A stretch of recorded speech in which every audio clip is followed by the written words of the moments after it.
വൈകാരിക പ്രകടനങ്ങൾക്കൊടുവിൽ കെ സുധാകരൻ ആ സത്യം തുറന്നു പറഞ്ഞിരിക്കുകയാണ്. എനിക്ക് സണ്ണിയോട് പ്രണയമാണ്, അദ്ദേഹം എൻ്റെ സ്വന്തമാണ്. സണ്ണി ജോസഫുമായി നടത്തിയ കൂടിക്കാഴ്ചയ്ക്ക് പിന്നാലെയാണ് സുധാകരൻ ഇക്കാര്യം വെളിപ്പെടുത്തിയത്. നമ്മൾ തമ്മിലാ പ്രേമം, ഇതെന്റെ സ്വന്താണ്. ഇത് നിങ്ങൾ വിചാരിക്കുന്ന പോലത്തെ ബന്ധമല്ല. ഞാൻ രാഷ്ട്രീയത്തിൽ വന്നതിന് ശേഷം ഞാൻ ഏറ്റവും നന്നായി അടുത്ത് പെരുമാറിയ ഒരാളാണ് സണ്ണി. സുധാകരൻ സാർ സണ്ണി ജോസഫിന്റെ തലയിൽ കൈവച്ച് എല്ലാവിധ അനുഗ്രഹവും നൽകുകയും ചെയ്തിട്ടുണ്ട്. മതി, ഇത്രയും മതി, ഇതേ ഞങ്ങളും ആഗ്രഹിച്ചോളൂ. കൂടിക്കാഴ്ചയ്ക്ക് പിന്നാലെ സംഭവം സോഷ്യൽ മീഡിയ അങ്ങ് ഏറ്റെടുത്തു.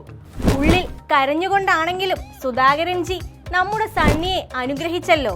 നേതാവിനെ പിണക്കിയാൽ വോട്ട് പോകുമെന്ന് കരുതിയാണോ സണ്ണിക്കുട്ടൻ കൂടിക്കാഴ്ച നടത്തിയതെന്നും സോഷ്യൽ മീഡിയ ചോദിക്കുന്നുണ്ട്. തീർന്നിട്ടില്ല. പേരാവൂരിൽ പ്രചാരണത്തിന് ഇറങ്ങാത്തതും ഒരു ചർച്ചാ വിഷയമായിരുന്നു. ഒന്നും വൈകിട്ടില്ല.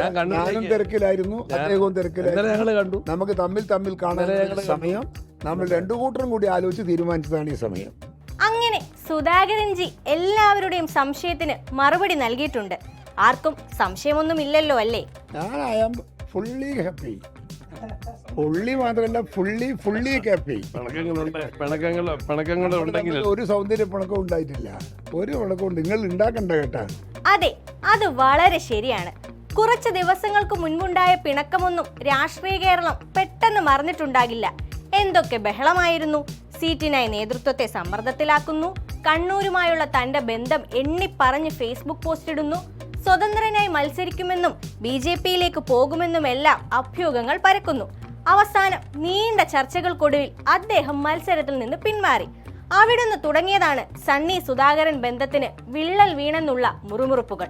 സണ്ണി ജോസഫാണ് സീറ്റ് നിഷേധിക്കാൻ കാരണമെന്നും നന്ദിയില്ലായ്മ കാണിച്ചുവെന്നും വരെ സുധാകരൻ അനുകൂലികൾ ആരോപിച്ചിരുന്നു. എന്തായാലും പിണക്കം തീർക്കാൻ സണ്ണിക്കുട്ടൻ നേരിട്ടിറങ്ങിയതിൽ സന്തോഷം. സണ്ണി ജോസഫ് കെ സുധാകരൻ ശീതയുദ്ധത്തിന് മഞ്ഞൊരുക്കം. ശുഭം.